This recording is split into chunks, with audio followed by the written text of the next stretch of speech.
Buenos días, tardes, noches, a la hora que estén mirando este video.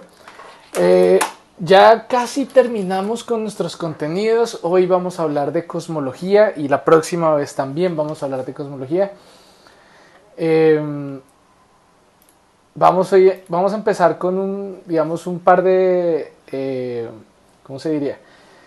Como de ideas generales que tenemos sobre la cosmología, construyendo encima de todo lo que hemos hablado en las últimas clases sobre la expansión del universo, sobre la formación, la estructura, evolución de las galaxias, sobre la materia oscura, que también ya lo hemos dialogado. Entonces vamos a ir cogiendo todo ese conocimiento que hemos ido acumulando y vamos a tratar de ver cómo encaja cada una de esas partecitas dentro de una digamos, un cuerpo de ideas, un corpus de ideas sólido que nos pueda explicar el origen del universo a gran escala.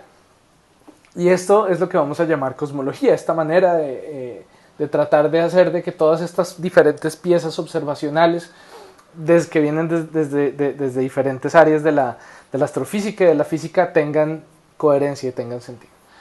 Entonces, por eso vamos a hablar de la cosmología como la ciencia del universo. Entonces, a ver, de pronto hasta me puedo agrandar un poquito un tiempo. Entonces, vamos a hacernos unas preguntas que van a ser como importantes para tratar de estudiar el universo. Respecto al tiempo, por ejemplo, visto desde el punto de vista cósmico, desde el tiempo de vista para el contexto del universo. Entonces, por ejemplo, nos preguntamos si el universo tiene un origen. Y si... Uy, me quedó el pocillo del tinto por aquí atrás. Qué vergüenza con ustedes cuando yo tendría que tener era esto decorado de otra manera.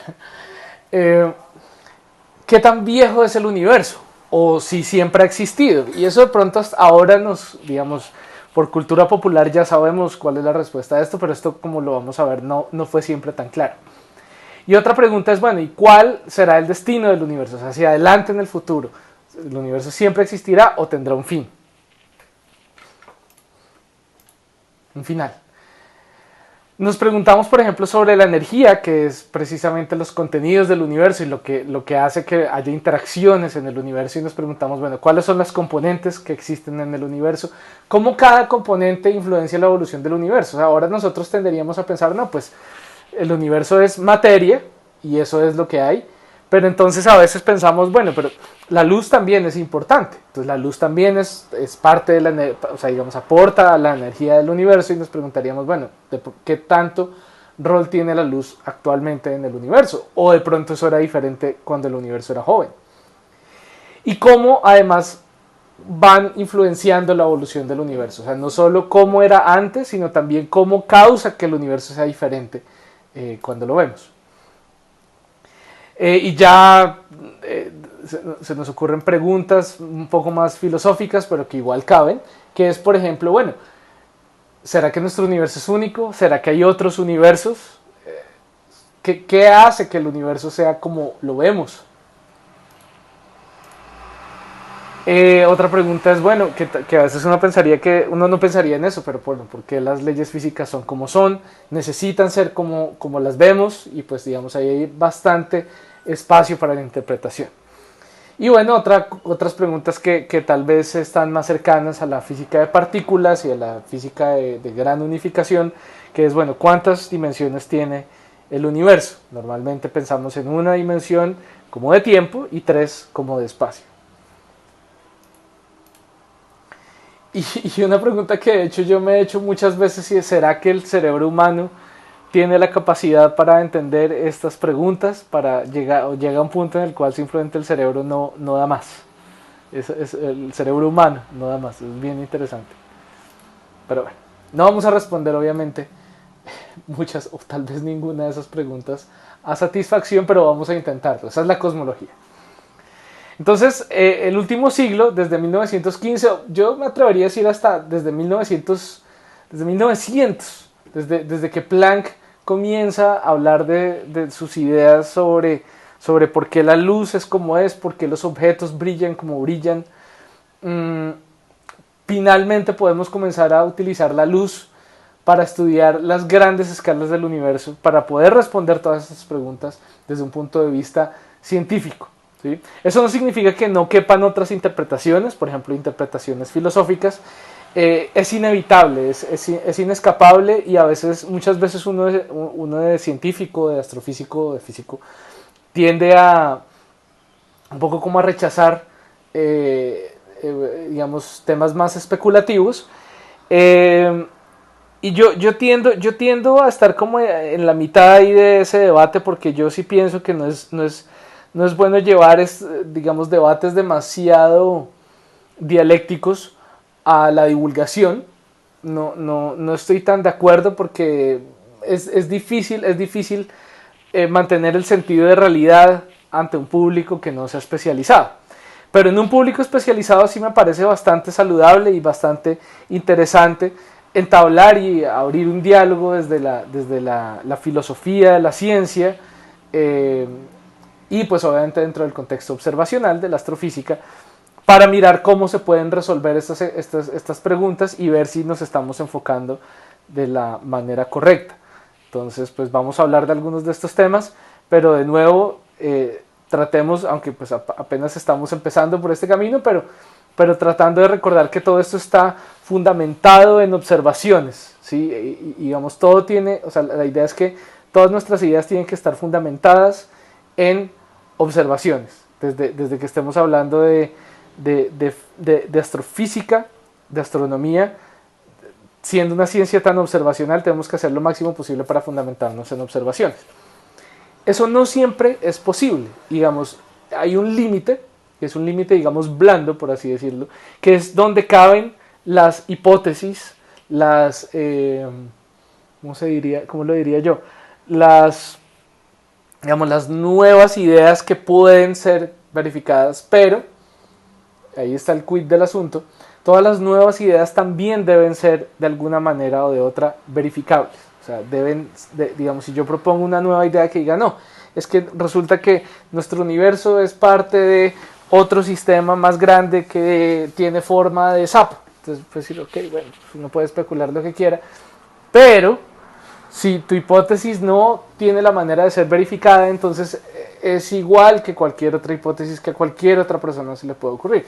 Entonces tiene que haber siempre este principio de verificabilidad, de falseabilidad. Eso es un principio dentro de la ciencia muy importante. O sea, las nuevas ideas tienen que poderse verificar, tienen que poder tener una manera de falsearlas. Si una teoría no se puede falsear, si una hipótesis no se puede falsear, es una hipótesis que no le sirve de nada a la ciencia. Puede que sirva mucho para, yo qué sé, tomar tinto con los amigos y echar globos, todo lo que uno quiera, pero para lo que sirve la ciencia y para el rol que tiene la ciencia,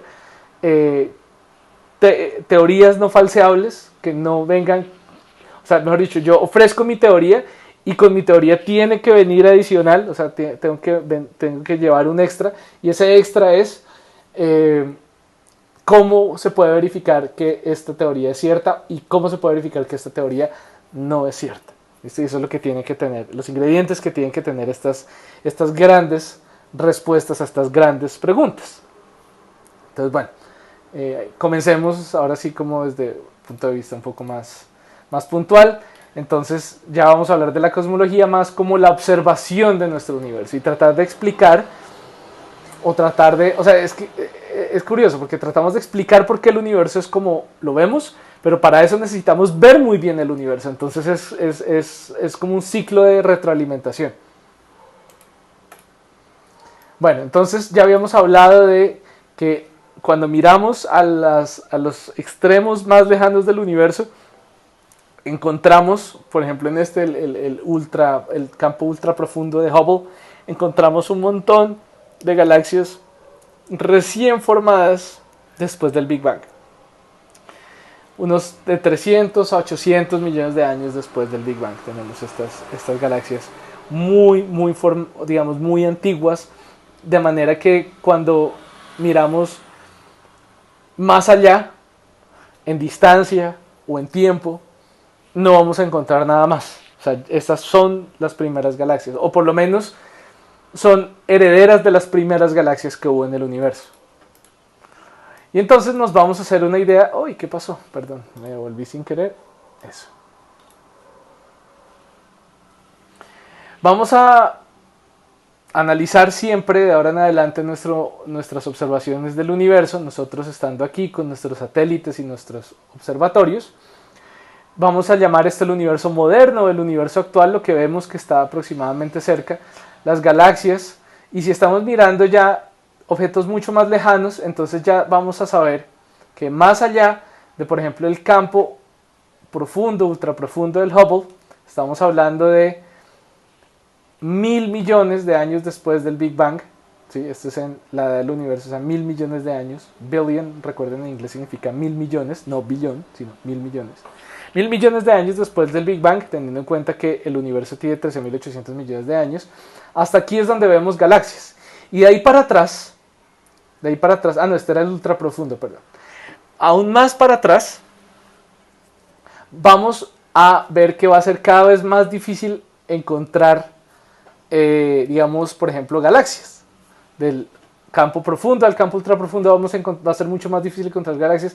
Y más allá, va a ser más difícil encontrar las primeras estrellas, las primeras galaxias, y vamos a encontrar más allá la era dominada por la radiación justo poco tiempo después del Big Bang, unos 300.000 años después del Big Bang, que es de donde nos llega el fondo de radiación de microondas, y más allá, perdón, estoy usando un mouse que tiene vida propia aparentemente, vamos a encontrar el Big Bang. ¿Listo? Entonces vamos a tratar de entender qué razones tenemos para hablar de que nuestro universo o la historia de nuestro universo es así, porque recordemos que entre más lejos estamos mirando significa que estamos mirando más atrás en el tiempo. O sea, cuando yo veo una galaxia en el campo ultraprofundo de Hubble, me doy cuenta que esas galaxias están, o sea, midiendo sus distancias, estimando sus distancias, me doy cuenta que están a 13.000 millones de años de distancia, de años luz, de distancia a nosotros, lo cual significa que la luz ha demorado 13.700 millones de años en llegar desde esa galaxia hasta nosotros. Pero eso también significa que si el universo tiene unos 13.800 millones de años, significa que esa galaxia la estoy viendo como era recién formado el universo. Y yo no sé cómo es ahora. No puedo saberlo. O sea, ahora esa galaxia tendrá su vida aparte, ¿sí? Pero estamos viendo fotos viejas de cómo era el universo en esa época. Ahora, ¿cómo es esa galaxia? No sé. Puede que esas estrellas que vemos ahí ya, ninguna de esas exista, o de pronto muy poquitas de esas todavía existen, y ya ha colisionado con otras. O sea, no sabemos qué pasó después con esa galaxia en particular que estamos viendo ahí. ¿Listo? Entonces estamos viendo la luz de esa galaxia como era hace 13.800 millones de años. Hace 13.000 millones de años, perdón. 13.800 sería el Big Bang. Bueno, pero aún todo eso, entonces, que estamos hablando que es la materia visible, ¿no? Ya lo hemos mencionado. Todo lo que conocemos y todo lo que podemos medir sobre estrellas, planetas, materia interestelar, galaxias, materia intergaláctica, toda la luz, todo lo que emite radiación, todo lo que podemos detectar de esta manera, es apenas una pequeña parte del universo. Porque resulta que ya sabemos que en las galaxias, alrededor de las galaxias, o digamos envolviendo las galaxias, hay un halo de materia oscura.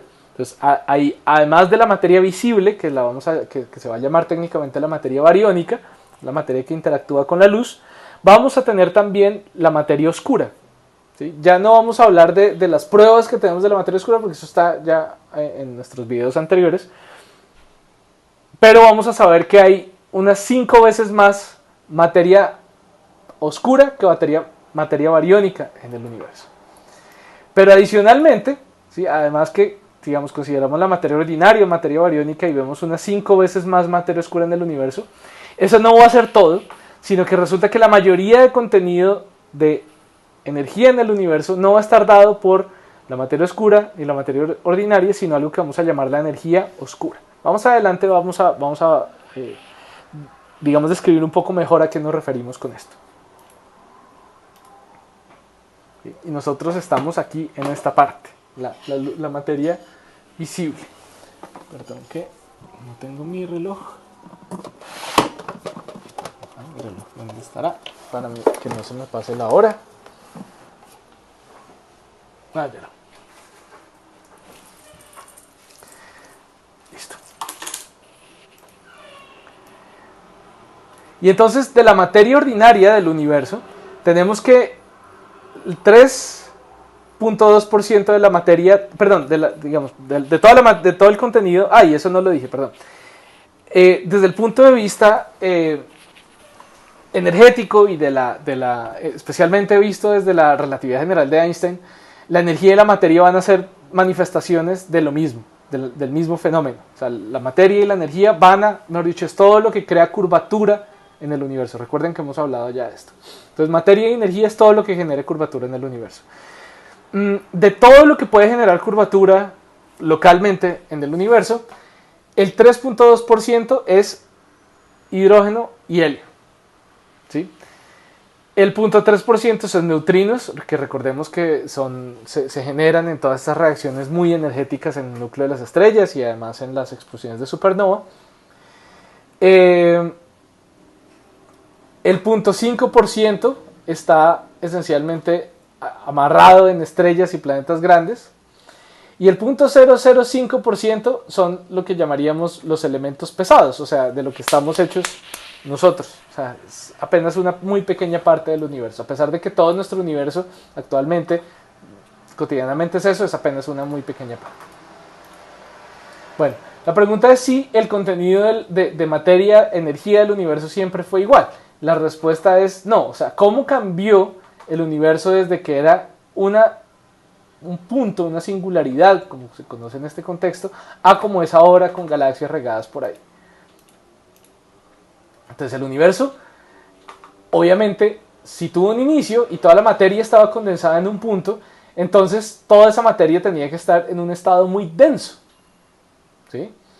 Y entonces cuando estaba en ese estado denso, pues la composición de materia y energía tuvo que haber sido un poco diferente, porque como se pueden imaginar, tenía que haber mucha más luz que ahora. O la proporción de luz comparativa con la proporción de materia ordinaria tenía que haber sido mucho mayor. Y entonces desde el punto que la materia toda estaba muy caliente y digamos muy compactificada, muy densa, se ha ido expandiendo, y eso es lo que nosotros hemos observado a través de la expansión de Hubble. Y adicionalmente, y esto lo veremos la evidencia más tarde, esa expansión parece que se está acelerando. O sea, cada vez el universo se está expandiendo más rápido. ¿Listo? Y entonces todo esto se puede resumir por acá. Entonces tenemos una región por aquí abajo, un momento en el inicio del universo donde el universo está toda la materia condensada, todo el espacio, todo está condensado en un solo punto. Y después hay un periodo llamado de inflación, que es donde el universo pasa de estar muy compacto a que toda la materia puede estar regada por un espacio plano, ¿sí? Y de ahí en adelante entonces comienzan a evolucionar las primeras estructuras en el universo. Y entonces entramos en la formación de las primeras galaxias, planetas, etc. Y actualmente, ¿qué es lo que estamos viendo ahora? Izquierda a derecha avanza el tiempo.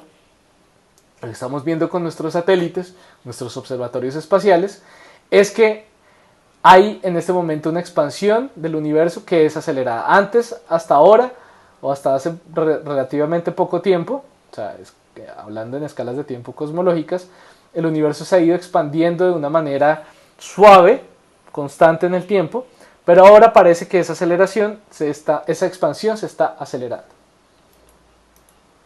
Bueno, creo que me voy a volver más pequeño aquí otra vez. Entonces, con diferentes satélites como WMAP, o COBE, o más recientemente Planck, lo que se puede hacer es tomar una imagen muy detallada de todo el cielo, del límite del universo visible. O sea, lo más remoto que nosotros podemos ver hacia atrás en el tiempo, o sea, más lejos, es el fondo de radiación de microondas, el fondo cósmico de radiación de microondas, el CMB, es la sigla en inglés. Y es lo más antiguo que nosotros podemos ver del universo. Y aún así, es lo que ocurre, o sea, estamos rastreando cómo era el universo apenas 380.000 años después del Big Bang. Antes, más atrás, no hemos podido ver.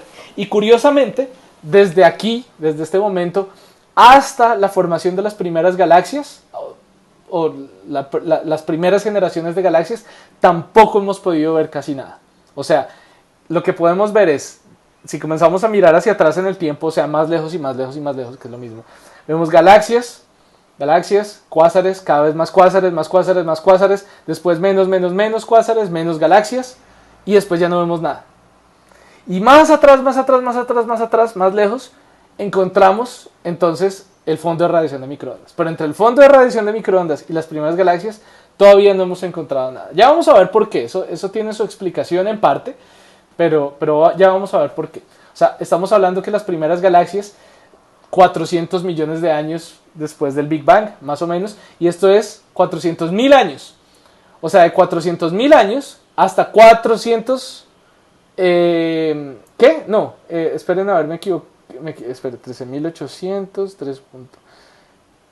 Sí. O sea, los primeros millones de años, sí, los primeros 100, 200, 300 millones de años, no vemos nada.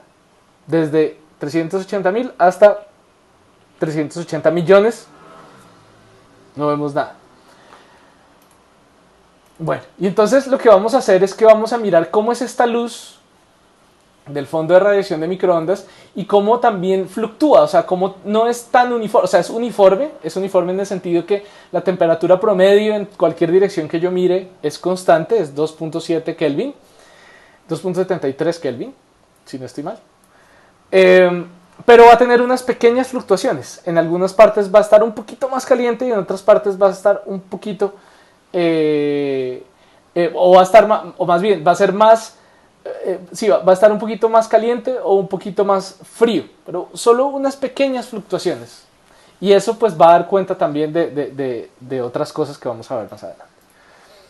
Entonces, en términos de historia, si nosotros ponemos aquí el origen del universo por acá, digamos de aquí para atrás en términos de tiempo, y aquí vamos mirando cuál era la temperatura de la radiación cósmica en Kelvin, entonces tenemos al puro principio, en una escala de tiempo de 10 a la menos 43 segundos, llamado el tiempo de Planck, no sabemos muy bien cómo era el universo en ese momento, ni en términos observacionales, obviamente, porque ya dijimos que lo más temprano que vemos es 300.000 años después del Big Bang, esto es apenas 10 a la menos 43 segundos. Observacionalmente no tenemos ni idea y teóricamente tampoco, ¿sí? Porque digamos, cuando el universo estaba tan recién hecho,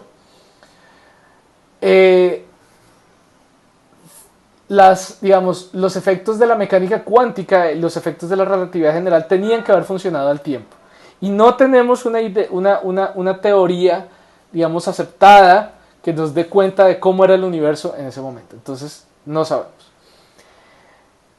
Después, cuando ya hablamos de una escala de tiempo de más allá de 10 a la menos 33 segundos, tenemos que la luz comienza a dominar. ¿Sí? O sea, el universo está tan caliente que esencialmente la radiación es la que domina, la luz domina. O sea, tenemos un universo muy compacto, muy pequeño, lleno de rayos gamma, rayos X de altísima energía.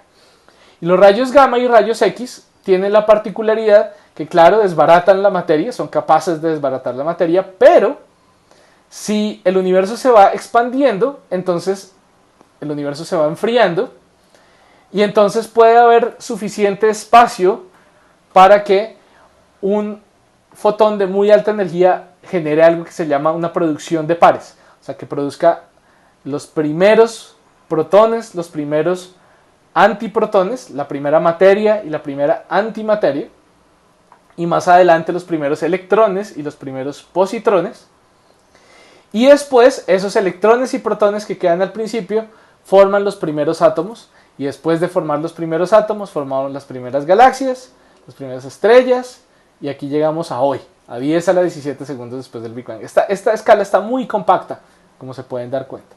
O sea, esta escala lo que tiene es súper ampliado los primeros, digamos, 10 a la 7 segundos del universo. O sea, cuando se formaban las primeras galaxias, 10 a la 7, 10 a la... Sí, ¿esto qué será? Digamos 10 a la 7 y 5, 12. No, y es ni siquiera. ¿Cómo sería? Sí, como a la 10 de pronto.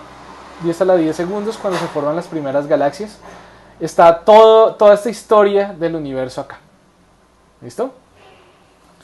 Entonces, aquí entran varias preguntas que no vamos a poder responder, simplemente las voy a dejar en el aire. Una es si se formaron protones y antiprotones, y electrones y antielectrones, que son los famosos positrones.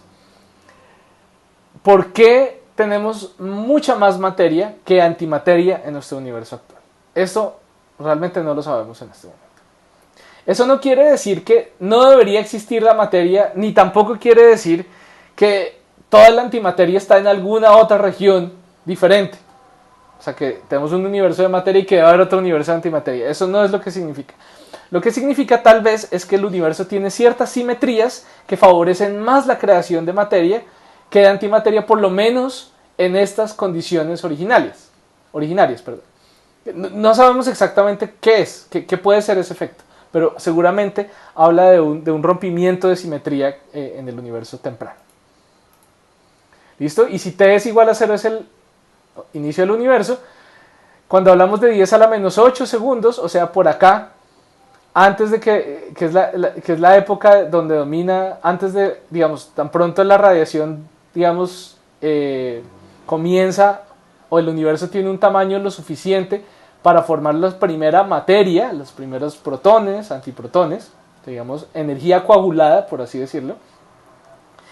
De ahí para atrás es lo que tenemos, lo que llamamos la época dominada, bueno, y digamos alrededor de esta época llamaríamos la época dominada por la radiación, pero para que se pueda generar la primera materia, el universo tuvo que haberse expandido, de hecho, muy rápidamente, y esa expansión muy rápida se llama la inflación. ¿Sí? Es para que haya suficiente espacio para que se forma las primeras materias, para que la primera materia se pueda coagular, pueda ser estable. ¿Listo? Y entonces, bueno, y ahí más adelante se forman la primera materia.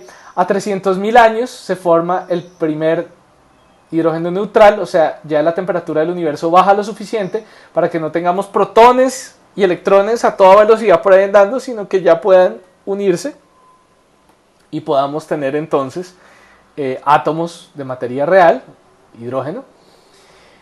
Y por acá más adelante, como dijimos, unos 400 millones de años después, comenzamos a formar las primeras estrellas y las primeras galaxias, y en adelante comenzamos a forjar en el núcleo de estas estrellas los elementos más pesados, con núcleos atómicos más pesados, ¿no? A través de fusión estelar y a través de explosiones de supernova. ¿Listo?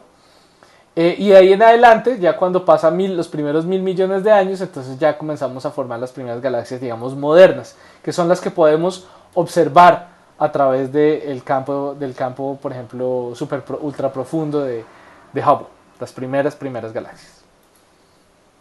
Bueno, entonces en el universo primario, como les mencionaba, el tipo de interacciones que ocurren cuando el universo estaba solo lleno de luz de altísima energía, es que dos rayos gamma se pueden encontrar, y de la energía que sobra pueden formar, por ejemplo, un electrón y un positrón.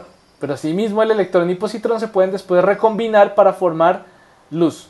Entonces se requiere que el universo se expanda para que después el electrón y el positrón no se encuentren tan probablemente y no se recombinen para formar otra vez luz, sino que se queden estables como materia. Más adelante, como decimos, unos 3 minutos ya después de que se forman los primeros electrones, los primeros positrones, entonces podemos comenzar a unir los primeros protones y neutrones, y podemos comenzar a unir también los primeros protones con deuterios y con átomos ya con núcleos un poquito más pesados, como el helio, porque la temperatura es de todas maneras todavía lo suficientemente alta como para tener fusión nuclear. Entonces, claro, los primeros protones que se formaron, se encontraban otro protón cerca y pues se desbaratan, o más bien, más que se desbaratan, se unen y forman núcleos más pesados, ¿sí? Como si estuviéramos en el interior de una estrella, en el interior del núcleo de una estrella. ¿Listo? Y ya más adelante, cuando el universo está lo suficientemente frío, a 300.000 años después de esto, entonces ya vemos finalmente los primeros átomos de hidrógeno, protón y electrón. ¿Listo? Y de todas maneras, estamos hablando que la mayoría del universo aquí, en cuanto a la materia, como la conocemos ahora, la mayoría es hidrógeno. Alguito, un poquito de helio, pero átomos más pesados, elementos más pesados no había en este momento. O eran muy pocos. Bueno, entonces hablemos un poco de las primeras estrellas. Esto tiene una importancia grande. ¿Por qué? Porque nosotros miramos la composición de nuestras estrellas actualmente, en la actualidad, nos damos cuenta que las estrellas que nos quedan cerca, del plano galáctico, todas se parecen, todas son aproximadamente jóvenes, entre comillas, jóvenes como el Sol, por ejemplo, que ha existido durante, digamos, una tercera parte de la historia del universo, aproximadamente, o sea, no está desde el inicio del universo, entonces son aproximadamente jóvenes. Y son ricas en metales. ¿A qué nos referimos con metales? Acuérdense, en astronomía, metal es cualquier cosa, cualquier elemento cuyo número atómico sea más que el del helio. O sea, todo lo que es del helio en adelante en la tabla periódica, eso es metal para un astrónomo. Entonces, todo lo que no es hidrógeno y helio es más o menos el 1 o 3% del material de la estrella, que es bastante, y por eso llamamos a estas estrellas llamadas ricas en metal. Con el estudio de diferentes estrellas y ubicadas en diferentes regiones en la Vía Láctea, nos dimos cuenta poco a poco que había otra población de estrellas un poco diferentes, no tan cerca al plano del disco de la Vía Láctea, sino más bien un poco por encima y por debajo, que llamamos población, digamos, del halo, o sea, del halo de materia alrededor de la Vía Láctea. Y estas estrellas van a ser muy viejas y adicionalmente van a ser muy pobres en metal. O sea, van a tener muy poco metal. Van a ser estrellas rojizas, no necesariamente muy masivas, y van a tener muy poco metal. ¿Por qué vamos a decir que no son muy masivas? Porque recordemos que las estrellas muy masivas no viven mucho. Entonces, si las encontramos actualmente es porque son bastante longevas. Pero a diferencia de las estrellas por aquí del disco de la galaxia, van a tener muy poco metal. Entonces, vamos a decir, claro, las más viejas se formaron cuando no había tantos metales. ¿Por qué? Porque los metales se forman en las estrellas, en el núcleo de las estrellas. Entonces, a medida que el universo se va volviendo más viejo, hay más metal disponible. Hay más metal hecho por las estrellas en su núcleo. Pero hace, no sé, 6.000, 7.000, 8.000 millones de años, no había tanto metal como ahora, ¿sí? Porque no había habido tiempo para que las estrellas acumularan todo este metal en el medio interestelar. Entonces estas estrellas se llaman de población 2, son bien diferentes a las de población 1. ¿Listo? Pero estas estrellas no fueron las primeras del universo, ¿sí? Porque de todas maneras tienen algo de metal, y estamos diciendo, al principio del universo no habían metales, o sea, solo había hidrógeno y helio, y nada más. Entonces, las primeras estrellas tenían que haber tenido cero metal, prácticamente cero metales. Resulta que algo que ayuda, y no lo hemos mencionado con suficiente detalle cuando tenemos formación estelar, algo que ayuda el colapso y la fragmentación de una nube de material es el contenido de metal, ¿sí? Porque todo ese material que está por ahí flotando tiene que colapsar, y ese colapso en ese colapso tiene que haber cierto enfriamiento, ¿sí? Y ese enfriamiento, al haber ese colapso, tiene que darse a través de metales, ¿sí? O sea, a través de granos de polvo, por ejemplo. En las primeras estrellas, los primeros colapsos de nubes de hidrógeno y helio, no había metales, no había granos de polvo, era solo gas. Entonces ese colapso no se podía dar como se da ahora, sino que la nube, el tamaño de la nube y la cantidad de masa que había, pues colapsaba de una vez, de un trancazo, ¡pum! No había fragmentación, sino que se colapsaba una nube de un tamaño muchísimo mayor. Entonces, esas primeras estrellas tenían que haber sido absolutamente masivas, de tamaño de 60 a 300 masas solares, porque en ausencia de metales no podía haber la fragmentación que hay ahora, sino que el colapso era un colapso entero. Entonces estamos hablando de estrellas de hasta 300 masas solares. Antes se pensaba que eran mucho más masivas, ahora los modelos se han refinado un poco para saber que no eran tan exageradamente masivas, pero sí muy masivas. ¿Qué pasa? Esas estrellas no pudieron haber sobrevivido mucho tiempo.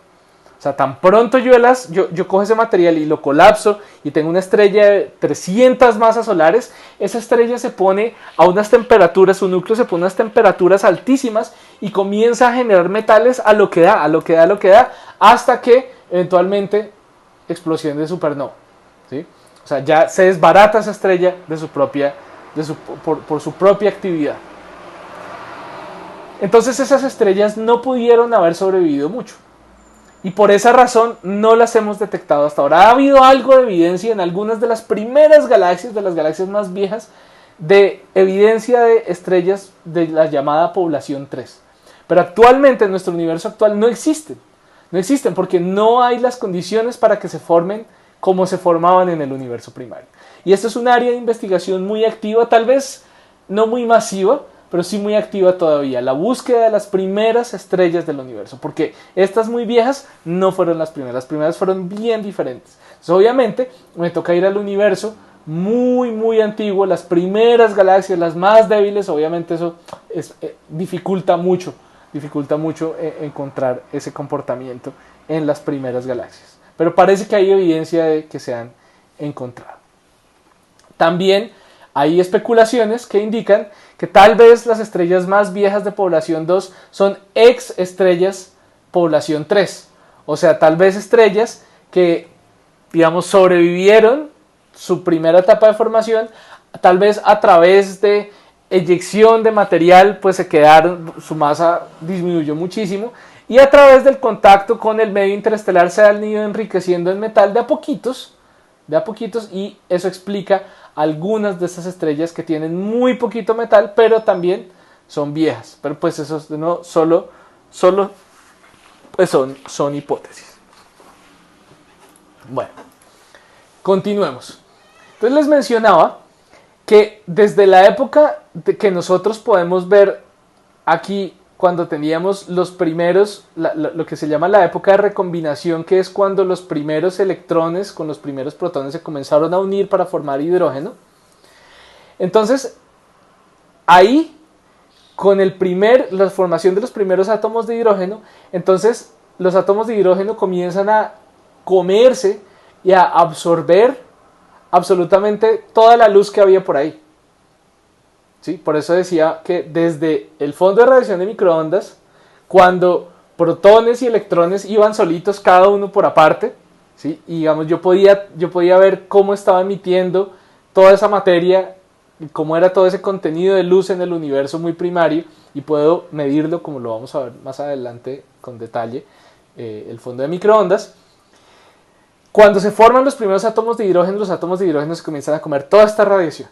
Y entramos en lo que se llama la edad oscura, después de la recombinación de átomos, de electrones y neutrones. Entonces comienzan a haber las épocas oscuras, y entonces la materia en el universo se neutraliza, porque tenemos esencialmente un gas de hidrógeno neutral, y él comienza a absorber toda la radiación, Y estamos hablando aquí de una época de 100 millones de años después de la formación del Big Bang. ¿Listo? Eventualmente, dado que el universo se va expandiendo, entonces se permite que el universo se vaya enfriando, y al enfriarse entonces ya se puede permitir también el primer colapso de nubes. Y es donde se comienzan a formar estas primeras estrellas, las que les decía de población 3. Y al formarse las primeras estrellas, entonces lo que ocurre es que las estrellas van a brillar muchísimo. Y van a brillar a longitudes de onda muy cortas, o sea, van a comenzar a emitir luz muy energética que va a comenzar a ionizar el medio. Entonces todo ese hidrógeno neutral que yo tenía ya no se va a quedar neutral, sino que voy a comenzar, como las estrellas ya formadas comienzan a emitir luz ultravioleta a lo que da, por lo que como son tan masivas, son muy azules, y comienzan entonces a emitir radiación de alta energía a lo que marca. Y entonces todo el gas que rodea, por ejemplo el colapso de una sola estrella, comienza a ionizarse a toda también, porque el hidrógeno pues es muy valiente comiéndose toda la luz de la época de la recombinación, pero Cuando hay una estrella, ahí sí generando luz de muy alta energía, los hidrógenos no van a poder resistir y se van a desbaratar. Entonces vamos a tener otra vez protones y electrones por aparte. Tenemos esto que llamamos la época de reionización del universo, ¿sí? Y aquí es donde formamos entonces, a partir de los primeros, digamos, 300, 400, hasta 1000 millones de años después del Big Bang, es donde tenemos la formación de las primeras galaxias. ¿Listo? Y entonces aquí toda la materia, o la mayoría de materia intergaláctica, interestelar, ya está muy ionizada gracias a la formación de las primeras galaxias y pues a la aglomeración de primeras estrellas y la aglomeración de las primeras estrellas y segundas generaciones y terceras generaciones de estrellas seguramente. O sea, porque recordemos que estas estrellas no podían vivir mucho tiempo. O sea, las primeras estrellas vivían, no sé, menos de 1 millón de años, mucho menos de 1 millón de años. ¿Sí? Entonces, obviamente, desde 100 millones de años hasta 1000 millones de años, muchísimas generaciones de las primeras estrellas tuvieron que haber existido. O sea, se explotaban, se volvían a formar, explotaban, se volvían a formar, mejor dicho. Y esta época de reionización, esta no es una época oscura, ¿no? Porque el hidrógeno, dado que ya había como más espacio, por así decirlo, libre, o sea, el universo estaba ya más expandido, pero también la materia estaba más condensada en estrellas, entonces el gas, el medio interestelar, ya podía entonces comenzar a emitir luz como lo hace el hidrógeno neutral, obviamente con cierto factor de ionización, como lo hace ahora en el universo actual, en nuestra galaxia, por ejemplo, emitiendo esta línea, la famosa línea de radio de 21 centímetros de la que hablamos un buen rato. Entonces el asunto es que por el corrimiento al rojo, esa línea de 21 centímetros, si yo miro hacia atrás en el tiempo, ese corrimiento al rojo de la expansión del universo, me mandaría esa línea de la frecuencia que es actualmente, que es 1.4 GHz, me la mandaría por ahí a 80 o 70 MHz, justo donde tenemos todas nuestras estaciones de radio. Y entonces actualmente hay muchos esfuerzos alrededor del mundo. Actualmente estamos tratando de involucrar a la universidad. Pues estamos tratando, no, yo estoy involucrado, entonces la universidad está involucrada en uno de estos proyectos. Un proyecto chileno-canadiense con unas antenas de radio ubicadas en lugares de muy baja interferencia de radiofrecuencias, poder detectar esta emisión del primer hidrógeno neutral que podía emitir luz sin que esa luz fuera de nuevo absorbida por otro hidrógeno. ¿Sí? Porque antes de eso era la época oscura en que el hidrógeno emitía y otro hidrógeno decía, uy, gracias, y se quedaba con esa luz. Pero si ya tenemos el universo un poquito más amplio y un poquito más espacio, entonces ya la emisión de estas líneas del hidrógeno neutral, ya esos fotones ya no eran absorbidos tan fácil por otros hidrógenos y podía pasar derecho y la podríamos detectar. Actualmente hay una carrera, muchos grupos en todo el mundo tratando de encontrar esa evidencia y hasta ahora no ha habido evidencia concluyente de que se encuentre. Entonces, luz aquí en la edad oscura no esperamos nada. Nada porque los hidrógenos se comían toda la luz. El hidrógeno se comía toda la luz. El gas de hidrógeno neutral del universo absorbía toda la luz. No esperamos nada de ahí. Pero aquí, en la formación de las primeras estructuras, aquí sí esperamos encontrar esa señal. No la hemos encontrado todavía, pero más por dificultades técnicas. Como les digo, estas antenas tienen que medir luz muy poco energética, que tiene un corrimiento al rojo muy alto, y adicionalmente está justo metido en medio de donde están todas las frecuencias de nuestra radio, de nuestras emisoras favoritas. Entonces hay varias limitaciones técnicas que diferentes grupos estamos trabajando para sobrellevarlas. Bueno. Entonces hablemos rápidamente sobre la expansión del universo. Otra vez.